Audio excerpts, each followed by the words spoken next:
Hello everyone, তোমাদের সবাইকে আবারও তোমাদের সবচেয়ে প্রিয় চ্যানেল স্টাডি ইউনিয়নের নতুন আরেকটা ভিডিওতে সকলকে স্বাগত জানাচ্ছি। আজকের এই ভিডিওটা খুবই গুরুত্বপূর্ণ ফর অল দ্য এক্সপিরিয়েন্স যারা তোমরা ত্রিপুরা স্টেট কোঅপারেটিভ ব্যাংকের অ্যাসিস্ট্যান্ট ম্যানেজার এমটিএস বা ক্যাশিয়ার কাম ক্লার্কের পরীক্ষা আগরতলা বা আসামে গিয়ে 3rd 4th ও 5th মে আগামী দিনে তোমরা দিতে যাচ্ছ। ঠিক আছে, এখন কিন্তু একদম সময় নেই, তোমরা সবাই জানো কুইক রিভিশন ক্লাস কিন্তু আমরা নিয়ে এসেছি।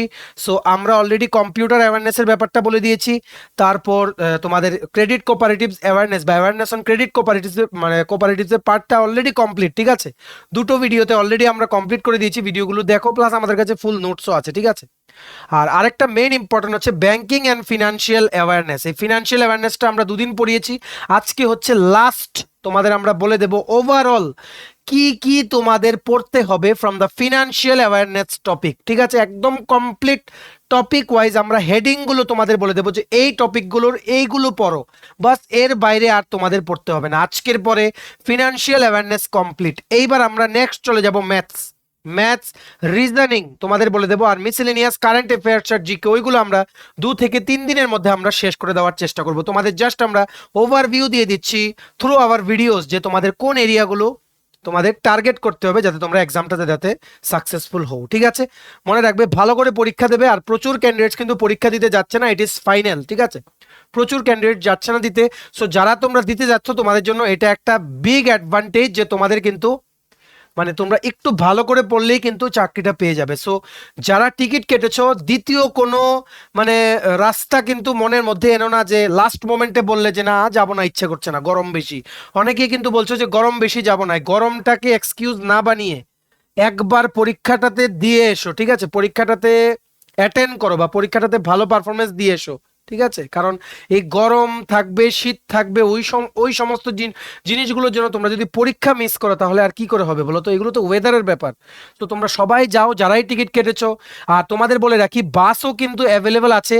তোমরা টিআরটিসি যে আছে, টিআরটিসি থেকে কিন্তু গুয়াহাটির বাস ছাড়ে, তোমরা ওখানে গিয়ে খবর নাও। বাসও অ্যাভেলেবেল আছে, তোমরা যারা ফ্লাইট বা তোমরা ট্রেন যারা পাওনি, বাসে তোমরা চলে যেতে পারো এক্সাম দিতে। ঠিক আছে, খুবই আনফর্চুনেট ইনসিডেন্ট যে প্রথমবার ত্রিপুরাতে এমন হয়েছে যে ত্রিপুরার কোনো পরীক্ষা, যে ত্রিপুরাতেই পোস্টিং, ত্রিপুরারই ব্যাংক, এমন না যে ওনাদের ব্রাঞ্চ আছে বাইরে, অথচ পরীক্ষা গিয়ে দিতে হচ্ছে বাইরে। ঠিক আছে, কিন্তু এটা ব্যাংকের আগের থেকেই ভাবা উচিত ছিল যে এইরকম ফেসিলিটি বা ইনফ্রাস্ট্রাকচার, যে অনলাইন এক্সাম এতজন ক্যান্ডিডেট নেওয়ার ক্ষমতা নেই। ঠিক আছে, ক্ষমতা নেই যে আগরতলাতে সবার এক্সাম একসাথে নেওয়া যাবে। এটা কিন্তু ব্যাংকের আগের থেকেই ভাবা উচিত ছিল যে আইবিপিএস অনলাইন এক্সাম নেয়, অফলাইন এক্সাম নেওয়ার মতো অনেক সেন্টার আছে। সো অফলাইন নিলেই ভালো হতো বা অনলাইনেই নিত টু এনশিওর ট্রান্সপারেন্সি। কিন্তু একটা পোস্টের যেমন অ্যাসিস্ট্যান্ট ম্যানেজার পোস্টের যদি 1 সপ্তাহ লাগিয়ে বিভিন্ন শিফটে পরীক্ষা নিত, তাহলে আমরা উই ক্যান গেস যে সবার পরীক্ষা আগরতলাতেই হতে পারতো। ম্যাক্সিমাম অ্যাসিস্ট্যান্ট ম্যানেজার, ক্লার্ক আর এমটিএস মিলে 15 দিন লাগতো বিভিন্ন শিফটে তোমাদের পরীক্ষাগুলো শেষ করতে, তারপর নর্মালাইজেশন করে নিলেই হতো। সো মানে আশা করা যায় নেক্সট বার যখনই কোঅপারেটিভ ব্যাংকের রিক্রুটমেন্ট বেরোবে, আরও বেরোবে, কারণ 195-এর মতো এখনো পোস্ট কিন্তু খালি আছে। ঠিক আছে, যেটা রিক্রুটমেন্ট এই বছরের শেষের দিকে বা আগামী বছরের শুরুর দিকে বেরোতে পারে। তখন ওনারা বলেছেন, ব্যাংকের অথরিটিরা গতকালকে একটা প্রেস কনফারেন্সে ওনারা বলেছেন যে এইবার যা যা ভুল হয়েছে ওইগুলো আর রিপিট হবে না। ঠিক আছে, তো নেক্সট বার আইবিপিএস যদি এক্সামও নেয় তাহলে ওটা এনশিওর করা হবে যে 3 ফেজে এক্সাম তো হবে, কিন্তু একটা পোস্টের যাতে সবাইকে যাতে মাল্টিপল অ্যামাউন্ট অফ ডেজে সবার এক্সামটাকে রেখে যাতে আগরতলা বা ত্রিপুরার বিভিন্ন লোকেশনে যাতে পরীক্ষা নেওয়া যায়। ঠিক আছে, সো তোমরা যারা unfortunately due to some incident তোমরা যেতে পারোনি, তোমরা প্রিপারেশনটা বজায় রেখো, কারণ ব্যাংকে কিন্তু 351টার মতো পোস্ট খালি ছিল, এর মধ্যে জাস্ট 156টা পোস্টের কিন্তু নিয়োগ বিজ্ঞপ্তি বেরিয়েছে, আরও প্রচুর ভ্যাকেন্ট আছে। সো 195টার মধ্যে ইউ ক্যান এক্সপেক্ট যে অ্যাটলিস্ট 80-90টা পোস্ট তো বেরোবেই। ঠিক আছে, সো তোমরা প্রিপারেশন নিতে থাকো, আর হোপফুলি আগামীবার যখন বেরোবে কোঅপারেটিভ ব্যাংকের পরীক্ষাটা আগরতলাতে বা ত্রিপুরার বিভিন্ন সেন্টারে কিন্তু পড়বে। ঠিক আছে, সো আর এখানে আমরা ফাইন্যান্সিয়াল অ্যাওয়ারনেস আজকে লাস্ট আমরা তোমাদের বলে দেবো সাজেশন যে কোন কোন পার্টগুলো তোমরা পড়বে। তো ভেরি ভেরি ইম্পর্টেন্ট ভিডিও, তোমরা প্লিজ এই ভিডিও লিঙ্কটা তোমাদের বন্ধুবান্ধব বিভিন্ন WhatsApp group, Facebook group, Telegram গ্রুপে শেয়ার করে দিও। সবাই যারা এই পরীক্ষাটা দেবে, এই গুরুত্বপূর্ণ ক্লাসটা দেখে সবাই যাতে নিজেদের প্রিপারেশনটা যাতে বুস্ট করে নিতে পারে, ম্যাক্সিমাম সোশ্যাল মিডিয়া প্ল্যাটফর্মসে কিন্তু প্লিজ শেয়ার করে দেবে তোমরা, এটাই আমরা তোমাদের থেকে আশা রাখছি। ঠিক আছে, so let us begin. Before I begin this video ছোট্ট একটা কথা বলে দিই, তোমরা যারা ফার্স্ট টাইম দেখছো আমার চ্যানেলটা বা আমার ভয়েসটা যারা ফার্স্ট টাইম শুনছো, তোমরা যদি এমন এক্সপিরিয়েন্স হয়ে থাকো যারা সরকারি চাকরির প্রিপারেশন নিচ্ছ বা ত্রিপুরার বিভিন্ন সরকারি চাকরি, প্রাইভেট চাকরি, ফিক্সড পে, কন্ট্রাকচুয়াল চাকরির ইনফরমেশন জানতে চাও, এইরকম প্রার্থী হয়ে থাকো, বা তোমরা কারেন্ট অ্যাফেয়ার্স, জিকে, ওই সমস্ত রিলেটেড টপিক্সে তোমাদের জানার ইন্টারেস্ট আছে, তোমরা আমাদের চ্যানেল স্টাডি এন্ড উইনটা এক্ষুনি সাবস্ক্রাইব করে স্যারের নোটিফিকেশন বেলটা কিন্তু অবশ্যই তোমরা ক্লিক করতে ভুলো না। আমাদের Facebook page, Telegram group, WhatsApp group সবকিছু লিঙ্ক আমরা নিচে ডিসক্রিপশন বক্সে দিয়ে রেখেছি, তোমাদের ইচ্ছে হলে তোমরা গ্রুপসগুলো জয়েন করতে পারো, ওখানেও আমরা সমস্ত আপডেট জেনারেলি আমরা শেয়ার করে থাকি, ঠিক আছে? আচ্ছা, শুরু করার আগে তোমাদেরকে একটা ছোট্ট নিউজ দিয়ে দেই। আমাদের কাছে আছে তোমাদের সমস্ত কম্পিটিটিভ এক্সামের জন্য full syllabus, topic wise complete notes, TPSC election inspector, TPSC senior computer assistant, national law university Tripura, তারপর TTADC sub zonal development officer Tripura, high court judicial academy, group D driver, tribal welfare office assistant support staff, SSC railway সহ ত্রিপুরার বিভিন্ন পরীক্ষার complete syllabus notes আমাদের কাছে আছে, যাতে তোমাদের পরীক্ষাতে কমন পড়ে, ঠিক আছে? এগুলো হচ্ছে আমাদের নোটসের ডেমো। এই নোটসগুলো পেতে তোমরা আমাদের এক্ষুনি কল বা হোয়াটসঅ্যাপের মাধ্যমে যোগাযোগ করে নিতে পারো। আমাদের কন্ট্যাক্ট নাম্বার হচ্ছে 6033157164, ঠিক আছে? আমাদের কন্ট্যাক্ট নাম্বারটা প্রত্যেকটা স্লাইডের উপরে দেওয়া আছে ফর ইউর কনভিনিয়েন্স। সো দেখে রাখো, ত্রিপুরা স্টেট কোঅপারেটিভ ব্যাংকের অ্যাসিস্ট্যান্ট ম্যানেজার, মাল্টিটাস্কিং স্টাফ আর ক্যাশিয়ার কাম ক্লার্কের তোমাদের কমপ্লিট সিলেবাসে যা যা আছে সব নোটস আমাদের কাছে আছে। ম্যাথস আছে, রিজনিং আছে, ইংলিশ আছে, ঠিক আছে? জিকে, কারেন্ট অ্যাফেয়ার্স, যা যা তোমাদের লাগবে, হিস্ট্রি, পলিটি, জিওগ্রাফি, যেগুলো নাকি জেনারেল অ্যাওয়ারনেসের পার্ট, এছাড়া bank specific, banking and financial অ্যাওয়ারনেসের ফুল নোটস আছে, কম্পিউটার অ্যাওয়ারনেসের আছে, ক্রেডিট কোঅপারেটিভ সোসাইটিসেরও কিন্তু নোটস আমাদের কাছে আছে, ঠিক আছে? এগুলো হচ্ছে কোঅপারেটিভ ব্যাংকের 3টে পোস্টের জন্য complete topic wise full syllabus notes, ঠিক আছে? এগুলো পেতেও তোমরা আমাদের এই নাম্বারে হোয়াটসঅ্যাপের মাধ্যমে তোমরা আমাদের সাথে যোগাযোগ করে নিতে পারো, ঠিক আছে? আচ্ছা, এটা হচ্ছে একটা প্রতিবেদন যেটা আজকে বেরিয়েছে বিভিন্ন লিডিং নিউজ পেপারসের, যে এখানে বলা হয়েছে রাজ্যে পর্যাপ্ত পরিকাঠামো নেই, বাধ্য হয়ে অন্য রাজ্যে চাকরির পরীক্ষা। এটা তোমরা সবাই জানো, ত্রিপুরা স্টেট কোঅপারেটিভ ব্যাংক যেদিন থেকে ডিটেইল শিডিউলটা দিয়েছে, ওনাদের উপর কিন্তু ওনাদের উপর প্রেশার আসছে ফ্রম ভেরিয়াস ক্যান্ডিডেটস বা ফ্রম ভেরিয়াস, তোমরা বলতে পারো যে মানে লেভেলস অফ ওয়ার্কার্স, বা তোমরা ওনাদেরই মানে যেই অ্যাসোসিয়েশনের যেই ওনাদেরই সোসাইটির যারা মেম্বার্স আছে, ওনাদের তরফ থেকেও কিন্তু অনেক প্রেশার আছে ওনাদের উপরে। কিসের প্রেশার? যে কেন ত্রিপুরার বাইরে সেন্টারটা তোমাদের দেওয়া হলো এমনই একটা পরীক্ষার জন্য যেটা ত্রিপুরাতেই পোস্টিং, আর ত্রিপুরার বাইরে পোস্টিং নেই। সো এটার জন্য ওনারা গতকালকে একটা প্রেস কনফারেন্স করেছেন, ঠিক আছে? এটার এই প্রেস কনফারেন্সে ওনারা এটাই বলেছেন যে এই যে তোমাদের পরীক্ষাটা যেটা এইবার নেওয়া হয়েছে, এটার থেকে ওনারা একটা শিক্ষা পেয়েছেন, ঠিক আছে? এই শিক্ষাটা কি? যে আগামী দিন থেকে আর কিন্তু তোমাদের নেওয়া হবে না পরীক্ষা অনলাইনের মাধ্যমে এইভাবে। আগামী দিনে মানে ওনারা কি বলেছেন দেখো, চাকরি প্রার্থীদের সাক্ষাৎকার তথা ইন্টারভিউ গ্রহণ বহিরাজ্যে হওয়ার ক্ষেত্রে নিরুপায় ত্রিপুরা রাজ্য সমবায় ব্যাংক। শুক্রবার ব্যাংকের তরফে আহুত সাংবাদিক সম্মেলনে এই অভিমত ব্যক্ত করা হয়। বলা হয়, এর থেকে ভবিষ্যতে শিক্ষা গ্রহণ করবে ব্যাংক। পরবর্তী সময়ে প্রয়োজনে রাজ্যে সাক্ষাৎকার গ্রহণ করার জন্য সম্ভাব্য সব ধরনের উদ্যোগ নেওয়া হবে। সাংবাদিক সম্মেলনে রাজ্য সমবায় ব্যাংকের চেয়ারম্যান কমল কান্তি সেন জানান, গত বছর 2023 সালের 28শে অক্টোবর চাকরি নিয়ে বিজ্ঞপ্তি প্রকাশিত হয়, যেটা কোঅপারেটিভ ব্যাংকের যে অ্যাডটা বেরিয়েছিল, বিজ্ঞপ্তিতে মোট 156টি পদের জন্য আগ্রহী প্রার্থীদের আবেদন চাওয়া হয়। এর জন্য রাজ্যের বাসিন্দা হওয়া সত্ত্ব আবশ্যিক করা হয়, মানে পিআরটিসি ম্যান্ডেটরি ছিল যখনই কোঅপারেটিভ ব্যাংকের এটা 2023-এ যখন একটা বেরিয়েছিল। জানানো হয়, চাকুরি প্রার্থীদের অবশ্যই রাজ্যে স্থায়ীভাবে বসবাসকারী শংসাপত্র তথা পিআরটিসি থাকতে হবে। শ্রী সেন ব্যবস্থাপক অধিকর্তা তথা এমডি ভজন চন্দ্র রায় ও জেনারেল ম্যানেজার হিসেবে দায়িত্বপ্রাপ্ত অপর্ণা দেববর্মাকে পাশে বসিয়ে ব্যাংকের প্রধান কার্যালয়ের মিলনায়তনে, মানে কনফারেন্স রুমে বা প্রেস কনফারেন্সের যে রুম থাকে, ওখানে সাংবাদিক সম্মেলন করেছেন। রাজ্যের রাজধানী শহর আগরতলার পোস্ট অফিস চৌমুহনী সংলগ্ন প্রধান কার্যালয়ে বসে তিনি জানান, ব্যাংকে তীব্র আধিকারিক ও কর্মী সংকট চলছে। আমরা তোমাদের অলরেডি ভিডিওতে বলেছি যে ত্রিপুরা স্টেট কোঅপারেটিভ ব্যাংকের কিন্তু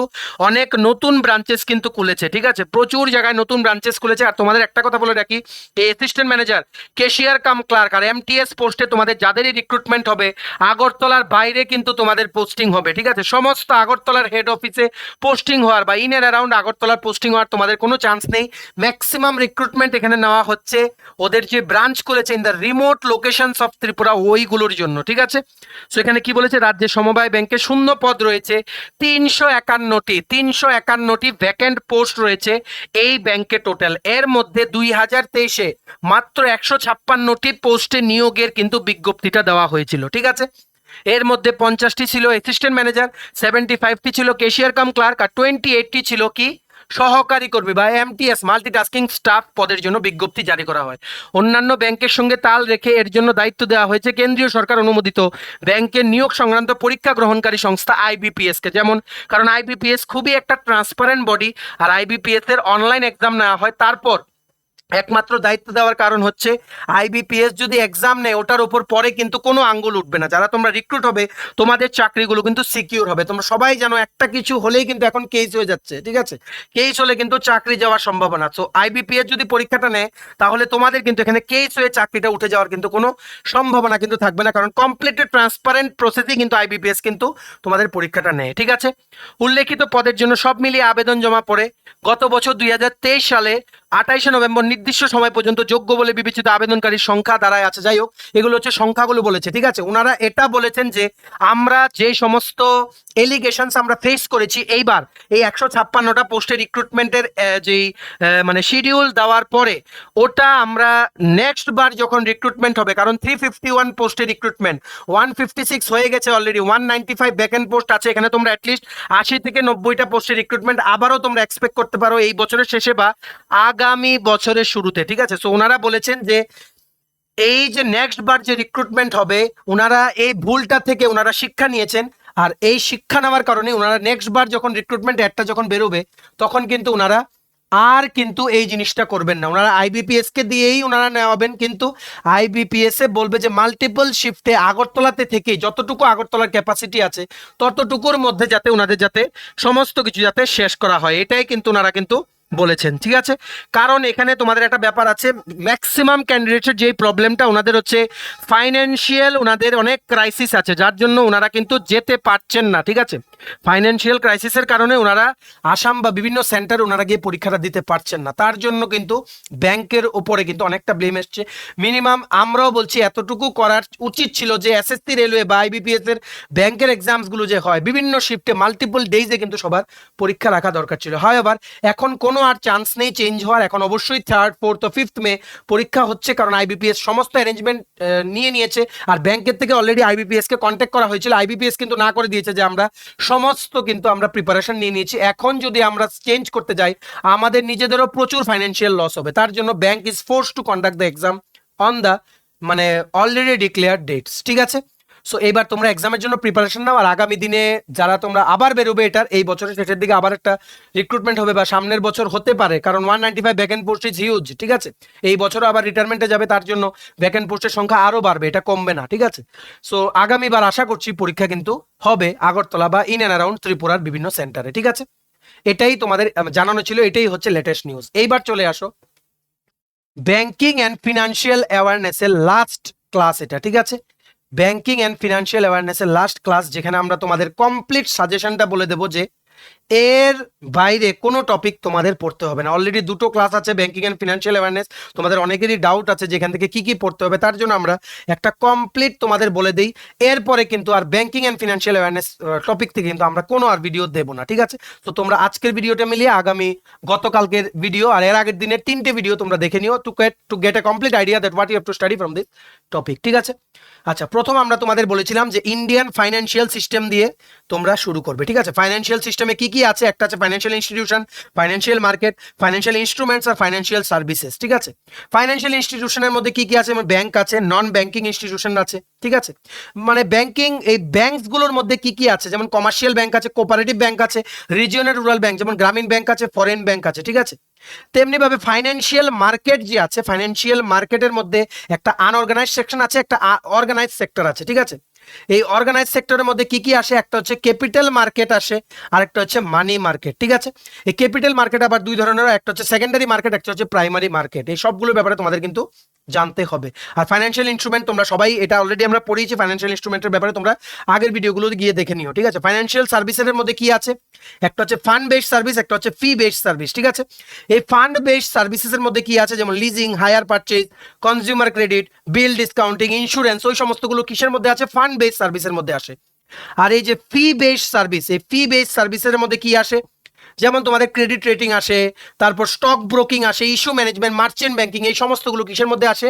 ফি বেস মানে ফি বেসিস সার্ভিসিং বা ফি বেস সার্ভিসেসের মধ্যে কিন্তু এগুলো আসে। ঠিক আছে, আশা করি তোমরা বুঝতে পেরেছো। আর এই যে ফাইন্যান্সিয়াল সিস্টেমটা, ঠিক আছে, কি বলেছি, এই যে ফাইন্যান্সিয়াল সিস্টেমটা, এই ফাইন্যান্সিয়াল সিস্টেমটাকে কিন্তু তোমরা তিনটে ভাগে ভাগ করতে পারো। একটার মধ্যে আছে সেন্ট্রাল ব্যাংকিং অথরিটি, যেটা হচ্ছে রিজার্ভ ব্যাংক অফ ইন্ডিয়া। গতকালকে আমরা তিনটে জিনিস বুঝিয়েছিলাম, গতকালকে ক্লাসটা গিয়ে দেখে নিও। ঠিক আছে, আর একটা কি আছে, ক্যাপিটাল মার্কেট রেগুলেটিং অথরিটি, কি বলেছি, ক্যাপিটাল মার্কেট রেগুলেটিং অথরিটি। আরেকটা কি আছে, ইন্স্যুরেন্স এন্ড পেনশন রেগুলেটরস, কি বলেছি, ইন্স্যুরেন্স এন্ড পেনশন রেগুলেটরস। ঠিক আছে, আশা করি তোমরা বুঝতে পেরেছো। এই যে সেন্ট্রাল ব্যাংক, এটাই কিন্তু সেন্ট্রাল ব্যাংকিং অথরিটি। আর এই যে ক্যাপিটাল মার্কেট রেগুলেটরি অথরিটি, এটা হচ্ছে সেবি, SEBI। সেবি হেডকোয়ার্টার হচ্ছে Mumbai, securities and exchange board of India. ঠিক আছে, আশা করি তোমরা বুঝতে পেরেছো। Mainly stock exchange, broker, equity and debt, ওইসব নিয়ে কিন্তু ক্যাপিটাল মার্কেটের কিন্তু ওনারা কিন্তু they are the regulatory authority which is registered under government of India. ঠিক আছে, আশা করি তোমরা বুঝতে পেরেছো। মিউচুয়াল ফান্ডও কিন্তু এটার আন্ডারে কিন্তু পড়ে। ঠিক আছে, আর ইন্স্যুরেন্স এন্ড পেনশন রেগুলেটরস এর মধ্যে কি পড়ে, IRDA, IRDA, insurance and pensions regulator, মানে ইন্স্যুরেন্স এন্ড পেনশনস রেগুলেটরের যে অর্গানাইজেশনটা আছে ওটার মানে মেইন কি, IRDA। ঠিক আছে, IRDA মেইনলি কি করে, ইন্স্যুরেন্স কোম্পানি যেগুলো আছে ওইগুলোকে সুপারভাইজ করে, জেনারেল আর লাইফ ইন্স্যুরেন্সের বিজনেস সবাইকে সুপারভাইজ করে। ঠিক আছে, ওদের জন্য যে যে রুলস রেগুলেশনস বানানো ওইগুলো কিন্তু বানায়। ঠিক আছে, পেনশনের জন্য, পেনশন ফান্ডের জন্য যে রুলসগুলো ওনারাও কিন্তু বানায়, পেনশন ফান্ডসগুলোকে রেগুলেট করে। ঠিক আছে, ইনভেস্টমেন্ট আর প্রাইসিং। ঠিক আছে, ইন্স্যুরেন্স কোম্পানির যে ইনভেস্টমেন্ট হয়, প্রাইসিং হয়, ওনাদের যে স্কিমগুলো আসে, কি করে আসতে পারবে, ওইগুলোর কি রুলস, ওইগুলো সবগুলো কিন্তু এই তোমাদের insurance and pension regulator authority, যেটা নাকি IRDA, ওটা কিন্তু রেগুলেট তোমাদের করে। ঠিক আছে, আশা করি তোমরা বুঝতে পেরেছো। এটাই হচ্ছে তোমাদের বেসিক ফাইন্যান্সিয়াল সিস্টেম। এবার তোমরা এটার ব্যাপারে আরো পড়ে নিও। নেক্সট তোমাদের পড়তে হবে very very important about the reserve bank of India, RBI। মনে রাখবে, RBI হচ্ছে central banking authority of India. ঠিক আছে, রিজার্ভ ব্যাংক অফ ইন্ডিয়া কিন্তু ফর্ম হয়েছিল মানে through the RBI act of 1934 এর RBI অ্যাক্টের আওতায় কিন্তু রিজার্ভ ব্যাংক অফ ইন্ডিয়া কিন্তু ফর্ম হয়েছিল। ঠিক আছে, প্রথম কিন্তু রিজার্ভ ব্যাংক কিন্তু প্রাইভেট এন্টিটির হাতে ছিল, তারপর কিন্তু 1949 থেকে কিন্তু তোমাদের গভর্নমেন্ট অফ ইন্ডিয়া কিন্তু ফুললি কিন্তু রিজার্ভ ব্যাংক অফ ইন্ডিয়ার দায়িত্ব কিন্তু নিয়ে নিয়েছে। তারপর এটাই হচ্ছে মানে পুরো ফাইন্যান্সিয়াল মার্কেট বা তোমরা বলতে পারো যে ব্যাংকিং সিনারিওটা আছে, ঠিক আছে, ওটার পুরো হেড ইন্ডিয়াতে কিন্তু রেগুলেটরি অথরিটি, ঠিক আছে, বা সেন্ট্রাল ব্যাংকিং অথরিটি হচ্ছে তোমাদের কোনটা, RBI বা রিজার্ভ ব্যাংক অফ ইন্ডিয়া। ঠিক আছে, রিজার্ভ ব্যাংক অফ ইন্ডিয়া কিন্তু ওনাদের অপারেশন কমেন্স করেছেন ফ্রম 1 এপ্রিল 1935। ঠিক আছে, যেটা নাকি মানে যেটা ইন অ্যাকর্ডেন্স উইথ দ্য ছিল কোনটার, reserve bank of India act 1934। ঠিক আছে, এটা তোমাদের মনে রাখতে হবে। অ্যাকচুয়ালি এই যে reserve bank of India set up করার যে আইডিয়াটা, ওটা কোন কমিশন দিয়েছিল, হিলটন ইয়াং কমিশন। কি বলেছি, হিলটন ইয়াং নামের একটা কমিশন ছিল যেটা অ্যাপয়েন্ট করা হয়েছিল। ওনারা সাজেস্ট করেছিলেন যে মানে একটা সেন্ট্রাল ব্যাংক সেট আপ করতে হবে ইন্ডিয়াতে to regulate all the banking functions. তার জন্য কিন্তু RBI কিন্তু সেট আপ করা হয়েছিল। ঠিক আছে, মনে রাখবে RBI এ কিন্তু গভর্নরের টার্ম হচ্ছে 5 ইয়ার, শক্তিকান্ত দাস। ঠিক আছে, 4জন ডেপুটি গভর্নর আছে, ওনাদেরও কিন্তু 5 বছরের টার্ম। 15 জন ডাইরেক্টর আছে RBI এ। কি বলেছি, গভর্নর আছে একজন যিনার 5 বছর, 4জন ডেপুটি গভর্নর আছে ওনাদের 5 বছর, আর কি আছে 15 ডাইরেক্টরস। ঠিক আছে, RBI এর হেডকোয়ার্টার কোথায়, RBI এর হেডকোয়ার্টার হচ্ছে মুম্বাই, মুম্বাই মহারাষ্ট্র। ঠিক আছে, আর 4টা জোনাল অফিস আছে, একটা কোথায়, চেন্নাই, দিল্লি, কলকাতা, মুম্বাই, ত্রিপুরাতেও কিন্তু একটা অফিস ওনাদের কিন্তু আছে, এটাকে বলা হয় কি রিজিয়নাল অফিস।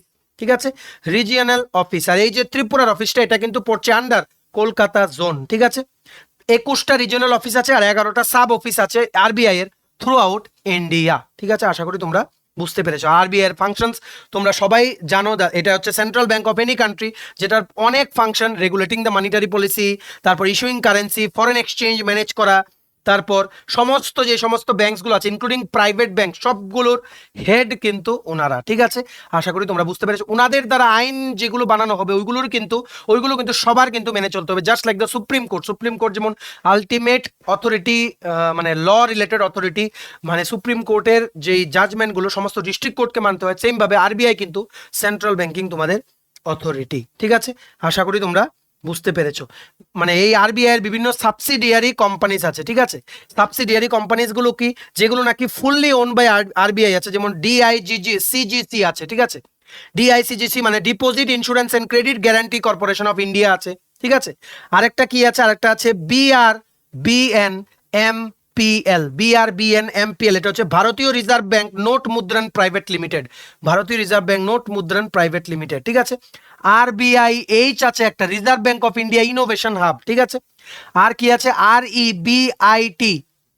REBIT আছে একটা, এটা হচ্ছে reserve bank information technology private limited, reserve bank information technology private limited. এগুলো যে বলছি এগুলো কিন্তু this are fully own by the reserve bank of India, ঠিক আছে। আরেকটা লাস্ট আছে কি IFTS, এটার ফুল ফর্মটা কি? Indian financial technology and allied services, Indian financial technology and allied services. একদম সময় নেই, পরীক্ষা আর 1-2 দিনের মধ্যেই, তাই আমরা কিন্তু তোমাদের কিন্তু বলে দিচ্ছি, ঠিক আছে। আশা করি তোমরা বুঝতে পেরেছো। এইবার সবগুলোর ব্যাপারে তোমরা একটু পড়ে নিও, যে যে সাবসিডারিগুলো বলেছিলাম, ঠিক আছে। মনে রাখবে নাবার্ড, ঠিক আছে, মানে কিছুদিন আগে যে আমরা বলেছিলাম নাবার্ডের একটা ইন্টার্নশিপের আমরা তোমাদের কথা বলেছিলাম, নাবার্ডের কিন্তু রিজিওনাল অফিস কিন্তু আগরতলাতে আছে। নাবার্ড আর ন্যাশনাল হাউজিং ব্যাংক বা NHB, ঠিক আছে, মানে তোমাদের কিন্তু 26শে ফেব্রুয়ারি 2019 পর্যন্ত কিন্তু এরাও কিন্তু সাবসিডিয়ারি ছিল RBI এর, এখন কিন্তু আর নেই, ঠিক আছে। সো এইবার এই যে বললাম BRBNMPL, DICGC, এগুলোর ব্যাপারে কিন্তু তোমাদের অবশ্যই কিন্তু পড়তে হবে, রিজার্ভ ব্যাংকের ব্যাপারে পড়তে হবে, ECGC, সবগুলো সাবসিডিয়ারির ব্যাপারে কিন্তু তোমাদের কিন্তু অবশ্যই ভালো করে কিন্তু পড়ে যেতে হবে, ঠিক আছে। এইবার তোমরা পড়বে banking structure in India, banking structure in India. Banking structure in India যখনই তোমাদের মানে মাথায় আসবে, প্রথম মনে রাখবে কমার্শিয়াল ব্যাংক সবচেয়ে বেশি আছে। কমার্শিয়াল ব্যাংক, কমার্শিয়াল ব্যাংকের মধ্যে আছে একটা আছে শিডিউল ব্যাংক, একটা আছে নন শিডিউল ব্যাংক, ঠিক আছে। শিডিউল ব্যাংকের মধ্যে আছে প্রাইভেট ব্যাংক, আর কি আছে? আর একটা আছে পাবলিক ব্যাংক, মানে গভর্নমেন্ট ব্যাংক যেটা। এই নন শিডিউল ব্যাংকের মধ্যে কি আছে? ফরেন ব্যাংক, যেগুলো ইন্ডিয়াতে এস্টাবলিশ আছে, ঠিক আছে। কমার্শিয়াল ব্যাংকের মধ্যে কি কি আছে? শিডিউল ব্যাংক, নন শিডিউল ব্যাংক। শিডিউল ব্যাংকের মধ্যে আছে পাবলিক ব্যাংক আর প্রাইভেট ব্যাংক, মানে তোমাদের এই মানে সরি, এই নন শিডিউল ব্যাংকটার মধ্যে কিন্তু তোমাদের এই ফরেন ব্যাংকটা না, শিডিউল ব্যাংকেরই কিন্তু পার্ট হচ্ছে তোমাদের ফরেন ব্যাংক, ঠিক আছে। শিডিউল ব্যাংকের মধ্যে দেখো, ঠিক আছে, এই জায়গাটা একটু মিস্টেক হয়েছে বলতে। শিডিউল ব্যাংকের মধ্যে কি কি আছে দেখো, একটা হচ্ছে ফরেন ব্যাংক, এটা টোটালি আলাদা, ঠিক আছে। আরেকটা কি আছে? পাবলিক ব্যাংক আর প্রাইভেট ব্যাংক, ঠিক আছে। নন শিডিউল ব্যাংকের কিন্তু নেই, কারণ তোমাদের এছাড়া আর কি কি ব্যাংক আছে? প্রাইমারি এগ্রিকালচার কোঅপারেটিভ সোসাইটিস, যেগুলো ওইগুলো হচ্ছে মেনে রুরাল ইকোনমিক্সের জন্য কিন্তু ওইগুলো মানে তোমাদের কি করা হয়? ফাংশন করে এগুলো to boost the rural economy. আর কোঅপারেটিভ ব্যাংক প্রথমে কিন্তু এগ্রিকালচার ফিনান্সিং করতো, তারপর কিন্তু কমার্শিয়াল ব্যাংকিং কিন্তু এনেছে। এরপরে দেখা গেছে কিন্তু ব্যাংকের বিজনেস কিন্তু অনেক বেড়ে গেছে এখন কোঅপারেটিভ ব্যাংক, ঠিক আছে। কোঅপারেটিভ ব্যাংক আর ত্রিপুরা গ্রামীণ ব্যাংক হিউজ প্রফিটে কিন্তু আছে। ইভেন গ্রামীণ ব্যাংক কিন্তু সবচেয়ে হিউজ প্রফিটে আছে ত্রিপুরাতে, এটা তোমাদের মনে রাখতে হবে, নাম্বার 1-এ কিন্তু আছে, ঠিক আছে।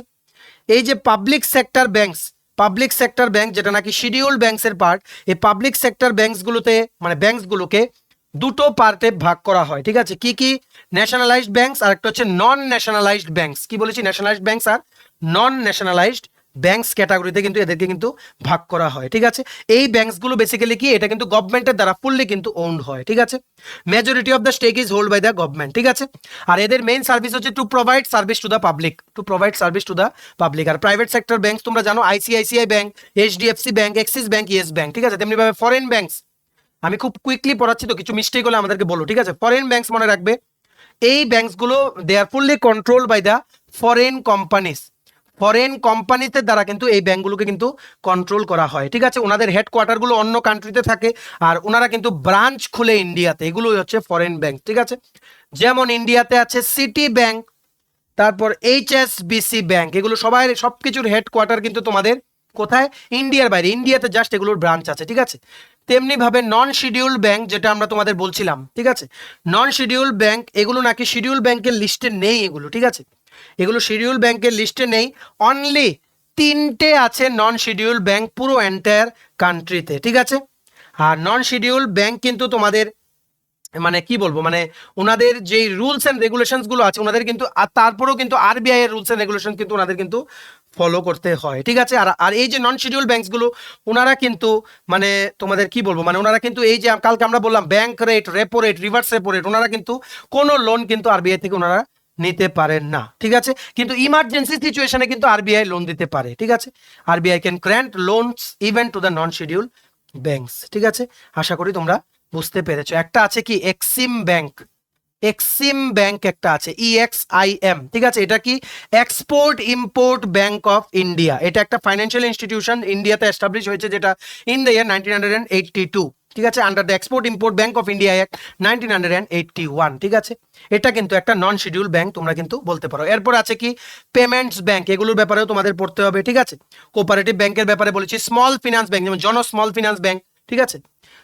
তারপর নর্থ ইস্টের একটা ব্যাংকিং তোমাদের স্মল ফিনান্স ব্যাংক আছে, ঠিক আছে। তারপর তোমাদের পড়তে হবে ব্যাংকিং অম্বাডসম্যান, ঠিক আছে। কি বলেছি, ব্যাংকিং অম্বাডসম্যানের ব্যাপারে পড়তে হবে, ন্যাশনাল ইনকামের ব্যাপারে পড়তে হবে। ব্যাংকিং মানে অম্বাডসম্যান বেসিক্যালি কি, এই যে স্কিমটা তোমাদের, it was establish under section 35A of the banking regulation act 1945 RBI। এটা 1995 থেকে কিন্তু এই স্কিমটা কিন্তু লাগু আছে, ব্যাংকিং অম্বাডসম্যান, ঠিক আছে। আর এই যে এখন যে ব্যাংকিং অম্বাডসম্যানের স্কিমটা চলছে, এটা কিন্তু মডিফাই করে পরে 2006 থেকে কিন্তু এটা চালু করা হয়েছে, ঠিক আছে। আর রিভাইজ করা হয়েছে এটা কিন্তু 2002 থেকে 2000, মানে প্রথম চালু হয়েছে 1995, 2002 কিন্তু রুলস এন্ড রেগুলেশনস গুলো কিন্তু রিভাইজ করা হয়েছে, ঠিক আছে। মনে রাখবে ব্যাংকিং অম্বাডসম্যান উনি কিন্তু একদম সিনিয়র অফিসিয়াল, উনাকেও কিন্তু রিজার্ভ ব্যাংক অফ ইন্ডিয়া কিন্তু ওনাকে অ্যাপয়েন্ট করে, ঠিক আছে। আমরা কুইকলি পড়ছি, একদম সময় নেই, ঠিক আছে। আর উনি কিন্তু বিভিন্ন কমপ্লেন্ট যেগুলো আছে সেগুলো কিন্তু উনি অ্যাড্রেস করেন, ঠিক আছে। এবার তোমরা পড়বে কি ন্যাশনাল ইনকাম, কি বলেছি, ন্যাশনাল ইনকাম, ঠিক আছে। ন্যাশনাল ইনকামের আন্ডারে কি পড়তে হবে তোমাদের, জিডিপি পড়তে হবে, গ্রস ন্যাশনাল প্রোডাক্ট পড়তে হবে, নেট ন্যাশনাল প্রোডাক্ট পড়তে হবে, ন্যাশনাল ইনকাম কি, পার্সোনাল ইনকাম কি, ডিসপোজেবল পার্সোনাল ইনকাম কি, জিডিপি পড়তে হবে, প্রেজেন্ট জিডিপি রেট কি, আর ইন্ডিয়ার জিডিপি হিস্ট্রিটা পড়তে হবে। সমস্ত কিছু তোমাদের কিন্তু এখানে কিন্তু দেখে যেতে হবে। এই মনে রাখবে জিডিপি একটা হচ্ছে কি, দাঁড়াও আমি একটু মুছে নেই, একটা হচ্ছে জিডিপি মানে গ্রস ডোমেস্টিক প্রোডাক্ট, একটা হচ্ছে জিএনপি গ্রস ন্যাশনাল প্রোডাক্ট, একটা হচ্ছে জিএনআই গ্রস ন্যাশনাল ইনকাম। এই জিডিপি মানে কি, গ্রস ডোমেস্টিক প্রোডাক্ট, ঠিক আছে। এটা মানে কি, এটা basically this the value of the national output produced in a country, ঠিক আছে। This the value of the national output produced in a country. GDP actually signify করে যে একটা দেশ কতটুকু বাড়লো একটা ফাইন্যান্সিয়াল ইয়ারে, ঠিক আছে। আর এই জিএনপি মানে গ্রস ন্যাশনাল প্রোডাক্ট, জিএনপি কে আমরা জিডিপির হিসেবে কি করে লিখতে পারি, GNP equals to GDP plus net property income from abroad, net property income from abroad. এই যে জিএনআই, ঠিক আছে, জিএনআই কিন্তু সিমিলার টু জিএনপি মানে গ্রস ন্যাশনাল প্রোডাক্টের মতোই, মানে এটা বেসিক্যালি কি, this is the sum of the value of output by resident producers plus net recipients of primary income from abroad plus any product taxes not included in the valuation of the output, ঠিক আছে। Same, শুধুমাত্র product tax যেগুলো include করা হয়নি ওইগুলো কিন্তু GNI তে কিন্তু তোমাদের ইনক্লুড আছে, ঠিক আছে। এইবার তোমরা নেক্সট কি পড়বে, মানি মার্কেট, মানি মার্কেট আর কি পড়বে, ক্যাপিটাল মার্কেট, ঠিক আছে। মানি মার্কেট ক্যাপিটাল মার্কেটের মধ্যে তোমাদের কি পড়তে হবে, treasury bill, call money, certificate deposit, commercial paper, commercial bills, এগুলো তোমাদের সমস্ত কিছু পড়তে হবে, ঠিক আছে। নেক্সট তোমাদের পড়তে হবে কি, ক্যাপিটাল মার্কেট। ক্যাপিটাল মার্কেট তোমাদের মনে রাখবে এটা একটা ফাইন্যান্সিয়াল সিস্টেমের পার্ট। এটা বেসিক্যালি ডিল হচ্ছে ক্যাপিটাল রেজ করা, ঠিক আছে। ক্যাপিটাল রেজ করা মানে শেয়ার বন্ড ওই সমস্ত নিয়ে কিন্তু ক্যাপিটাল মার্কেটে কিন্তু জেনারেলি কিন্তু ডিল হয়, ঠিক আছে। যেগুলো নাকি ইনভেস্টমেন্টের যে ইনস্ট্রুমেন্টগুলো আছে যেমন বন্ড, ইকুইটি, মর্টগেজ, যেখানে ট্রেড করা হয় ওইগুলোকে কি বলা হয়, ক্যাপিটাল মার্কেট। কি বলা হয়, ক্যাপিটাল মার্কেট, ঠিক আছে।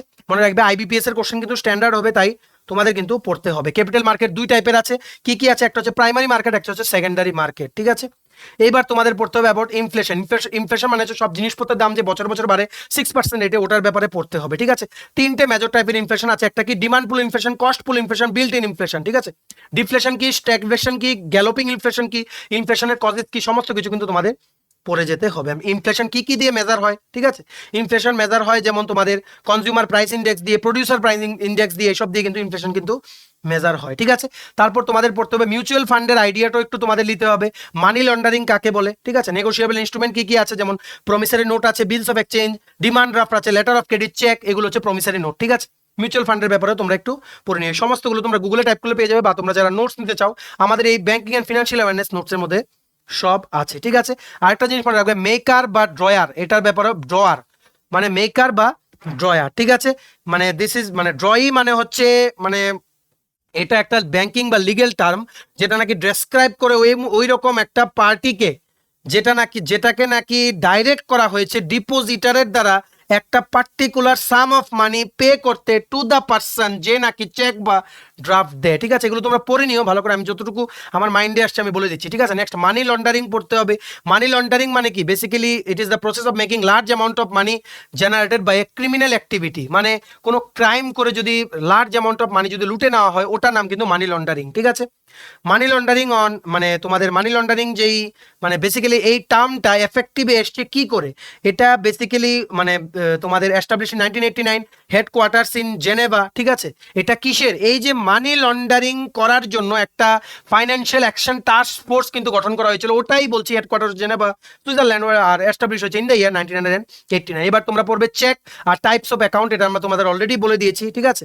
যেমন ডিমান্ড ড্রাফট আছে, লেটার অফ ক্রেডিট আছে, টাইপ অফ ব্যাংক অ্যাকাউন্ট মানে savings account, current account, banking savings deposit account, recurring deposit account, fixed deposit account, demat account, ঠিক আছে। ডিম্যাট অ্যাকাউন্ট তোমরা নিশ্চয়ই জানো, তোমাদের মোবাইলে নিশ্চয়ই মেসেজ আছে ডিম্যাট অ্যাকাউন্ট। ডিম্যাট অ্যাকাউন্ট মানে কি, ঠিক আছে। এনআরআই অ্যাকাউন্টস ব্যাপারে পড়বে। এনআরআই অ্যাকাউন্টস একটা, এটার মধ্যে আছে এনআরই আর এনআরও, এটা ডিফারেন্সটা তোমরা কিন্তু পড়ে যাবে, ঠিক আছে। প্লাস্টিক মানে কি, এটা তোমাদের পড়ে যেতে হবে। What is plastic money in terms of banking, ঠিক আছে। প্লাস্টিক মানি পড়ে যেতে হবে। বিভিন্ন ফান্ড ট্রান্সফার যে সার্ভিসেস গুলো আছে, যেমন ফান্ড আমরা একজন থেকে একজনকে কি করে দিতে পারি, এখন গুগল পে দিয়ে দিতে পারি, ঠিক আছে, মানে যেটা হচ্ছে কি ইউপিআই। তারপর আরো যে সমস্ত ফান্ড ট্রান্সফারের টেকনিক্স গুলো আছে, এগুলো কি national electronics fund transfer, NEFT, real time gross settlement, RTGS, আর আইএমপিএস, ইমিডিয়েট পেমেন্ট সার্ভিস, ঠিক আছে। এগুলো ব্যাপারে তোমাদের একটু ডিফারেন্স গুলো পড়ে যেতে হবে, আর ফিচার্স গুলো কি, কবে থেকে শুরু হয়েছে, এগুলো তোমাদের পড়ে যেতে হবে। নেক্সট কি পড়বে, বেসেল অ্যাকর্ডস। বেসেল অ্যাকর্ডস পড়বে, বেসেল 1 2 3, আর বললাম না এগুলো কি, ঠিক আছে, কারণ সবগুলো তিনটে দুটো করে পিলার্স আছে, ওই পিলার্স গুলো তোমরা পড়বে, আমাদের নোটসে এগুলো অ্যাভেলেবল আছে, ঠিক আছে। নেক্সট পড়বে এনপিএ অ্যাক্ট আছে, ঠিক আছে। এনপিএ অ্যাক্ট আর সারফেসি অ্যাক্ট, এই একটা ব্যাপারে পড়বে, ভেরি ভেরি ইম্পর্টেন্ট এক, প্রচুর কিন্তু কোশ্চেন আসে, যেটা 2002 এগুলো কিন্তু ইমপ্লিমেন্ট করা হয়েছিল। নেক্সট সুইফট কোডের ব্যাপারে পড়বে, সুইফট কোড কি, আর কি পড়বে লিবর আর মিবর। লিবর আর মিবরের ব্যাপারে কিন্তু তোমাদের অবশ্যই কিন্তু পড়তে হবে। হোয়াট ইজ লিবর, হোয়াট ইজ মানে মিবর, আর সুইফট কবে থেকে শুরু হয়েছে, সুইফট কোড কি, এগুলো ব্যাপারে তোমাদের পড়তে হবে। ব্যাংক ক্রেডিট কি, ওটার ব্যাপারে তোমাদের দেখে যেতে হবে। প্রায়োরিটি সেক্টর ল্যান্ডিং কি, ওটাও তোমাদের পড়ে যেতে হবে, ঠিক আছে। তারপর মনে রাখবে সবচেয়ে ইম্পর্টেন্ট হচ্ছে ব্যাংক মার্জার। ব্যাংক মার্জিং যে হয়, এটা কবে থেকে শুরু হয়েছে, বর্তমানে কোন ব্যাংক মার্জ হয়ে কোন ব্যাংকে হয়েছে, ঠিক আছে, ওগুলো তোমাদের পড়ে যেতে হবে, লিস্টগুলো দেখে যেতে হবে। আর সবচেয়ে ভেরি ভেরি ইম্পর্টেন্ট হচ্ছে ইম্পর্টেন্ট অ্যাপয়েন্টমেন্টস, ঠিক আছে। মানে এই যে জানুয়ারি, ফেব্রুয়ারি, মার্চ আর এপ্রিল আপ টু 15 বিভিন্ন ব্যাংকস বা বিভিন্ন ফাইন্যান্সিয়াল বা ইন্স্যুরেন্স অর্গানাইজেশনগুলোতে যদি হেড কোনো চেঞ্জ হয়ে থাকে, ওনাদের নাম পড়ে যাবে। আর বিভিন্ন দেশে তোমার যদি প্রাইম মিনিস্টার বা প্রেসিডেন্ট নতুন অ্যাপয়েন্ট হয়ে থাকে, ওনাদের নামগুলো কিন্তু তোমাদের পড়ে যেতে হবে, ঠিক আছে। বিভিন্ন important terms, retail banking, call money, notice money, green banking, ঠিক আছে, এগুলো তোমাদের সবগুলো পড়ে যেতে হবে। ক্যামেলস রেটিং, ঠিক আছে, ইউনিফাইড পেমেন্টস ইন্টারফেস যেটা ইউপিআই, ওইগুলো ব্যাপারে কিন্তু তোমাদের পড়ে যেতে হবে। শ্যাডো ব্যাংকিং সিস্টেম কি, তারপর তোমাদের বিভিন্ন ব্যাংকিং এর ফাংশনস কি, তারপর মর্টগেজ কি, তারপর আরেকটা তোমরা জিনিস পড়ে যাবে, এটা মিস হয়েছে, যাই হোক হঠাৎ করে মনে এলো বলে দিলাম। MSME, MSME micro small and medium enterprise, এটা কি, ঠিক আছে। এমএসএমই কিন্তু একটা এনাক্ট হয়েছিল ইন দ্য ইয়ার 2006, ঠিক আছে, মানে যেটা নাকি গভর্ন করে বেসিক্যালি ইনভেস্টমেন্ট কি করে হবে বা রেগুলেট কি করে করবে, এমএসএমইস গুলো ওইগুলোর উপরে কিন্তু এগুলো কিন্তু নির্ভর করে, ঠিক আছে। দুটো টাইপের এমএসএমই আছে, একটা হচ্ছে ম্যানুফ্যাকচারিং আর একটা হচ্ছে সার্ভিসেস, ঠিক আছে। এগুলো তোমাদের পড়ে যেতে হবে। বিভিন্ন ওনাদের স্ল্যাব আছে, এই স্ল্যাবের যদি এতটুকু যদি ওনাদের টার্ন ওভার হয়, এদেরকে মাইক্রো বলবে, নাহলে স্মল বলবে, নাহলে মিডিয়াম বলবে, এগুলো তোমাদের পড়ে যেতে হবে। হোয়াট ইজ ক্রেডিট গ্যারান্টি, এটাও তোমরা পড়ে যাবে, ঠিক আছে। আর ব্যাংকিং রিলেটেড কারেন্ট অ্যাফেয়ার যেগুলো কারেন্ট টপিক্সের মধ্যে আসে, ওগুলো তোমাদের পড়ে যেতে হবে, ঠিক আছে। সো আশা করি বুঝতে পেরেছো ব্যাংকিং এন্ড ফিনান্সিয়াল অ্যাওয়ারনেস এখানে আমরা শেষ করলাম। আগামী দিনে আমরা দেখবো ম্যাথস রিজনিং এর পার্ট থেকে তোমাদের কি পড়ে যেতে হবে, তারপর কারেন্ট অ্যাফেয়ার্স আর জেনারেল অ্যাওয়ারনেস এর পার্টটা আমরা একদিনে আমরা শেষ করে দেওয়ার চেষ্টা করবো। তোমরা আমাদের এই কুইক রিভিশন ক্লাসগুলো মানে চেষ্টা করো যে শেষ করতে, যারা কিছু পড়োনি চেষ্টা করো যতটুকু সম্ভব টপিক যাতে কভার করা হয়ে যায়। যারা ভাবছো যে টিকিট কেটে নিয়েছো যাবে, আর যারা ভাবছো যে রেল বা ট্রেনের টিকিট নেই, তোমরা বাস দেখো, বা অনেকজনে মিলে একটা গাড়িও তোমরা রিজার্ভ করে নিতে পারো, ঠিক আছে। তো দেখো যদি ইচ্ছা থাকে, if there is a will there is a way, তোমরা কিন্তু যেতে পারো, ঠিক আছে। ঘরে বসে গরম বেশি, তারপর সবসময় আমি পায়ে হেঁটে যাব এক্সাম সেন্টার, ওই রকম ভাবলে কিন্তু পরীক্ষাটা মিস হবে, ঠিক আছে। যেমন আছে সিচুয়েশনকে অ্যাকসেপ্ট করে নাও, যেহেতু এখন এখান থেকে বেরোনোর আর কোনো রাস্তা নেই, ঠিক আছে। চলো আশা করি তোমরা বুঝতে পেরেছো, আর ক্লাসটা তোমাদের ভালো লেগেছে। ভালো লেগে থাকলে সবার সাথে শেয়ার করো, বিভিন্ন হোয়াটসঅ্যাপ, ফেসবুক, টেলিগ্রাম গ্রুপের মাধ্যমে, সবাই যাতে গুরুত্বপূর্ণ ক্লাসটা যাতে করে নিতে পারে আর নিজেদের প্রিপারেশনটা যাতে বুস্ট করে নিতে পারে। ম্যাক্সিমাম শেয়ার কিন্তু তোমরা অবশ্যই করে দিও, ঠিক আছে। ভিডিওটা এতটুকু দেখে থাকলে থ্যাঙ্কস ফর ওয়াচিং, আর ভালো লাগলে অবশ্যই লাইক করে দাও। তোমার যদি TPSC, TDATC, high court, national law university, cooperative bank, SSC, railways, tribal welfare সহ ত্রিপুরা বিভিন্ন প্রতিযোগিতামূলক পরীক্ষার জন্য ফুল সিলেবাস কমপ্লিট নোটস লাগে, তোমরা আমাদের এক্ষুনি কল বা হোয়াটসঅ্যাপের মাধ্যমে যোগাযোগ করে নিতে পারো। আমাদের কন্ট্যাক্ট নাম্বার হচ্ছে 6033157116। আমাদের চ্যানেলটা অবশ্যই সাবস্ক্রাইব করে দিও যদি ত্রিপুরা সংক্রান্ত সমস্ত রকমের latest news, current affair, GK, চাকরি সংক্রান্ত সমস্ত গুরুত্বপূর্ণ আপডেট যদি তোমাদের একটা প্ল্যাটফর্মে লাগে, তোমরা আমার চ্যানেলটা এক্ষুনি সাবস্ক্রাইব করে রাখো, ঠিক আছে। আমাদের Facebook page, Telegram group, WhatsApp group সবকিছু লিঙ্ক আমরা নিচে ডেসক্রিপশন বক্সে দিয়ে রাখছি, তোমাদের ইচ্ছা হলে তোমরা গ্রুপগুলো জয়েন করতে পারো, ওখানে আমরা সমস্ত আপডেট জেনারেলি আমরা শেয়ার করে থাকি, ঠিক আছে। অনেকক্ষণ টাইম নিলাম, কারণ পরীক্ষার একদম সময় নেই, তোমরা কিন্তু ভালো করে পড়াশোনা করবে, ঠিক আছে। চলো, have a nice day, keep preparing and take care.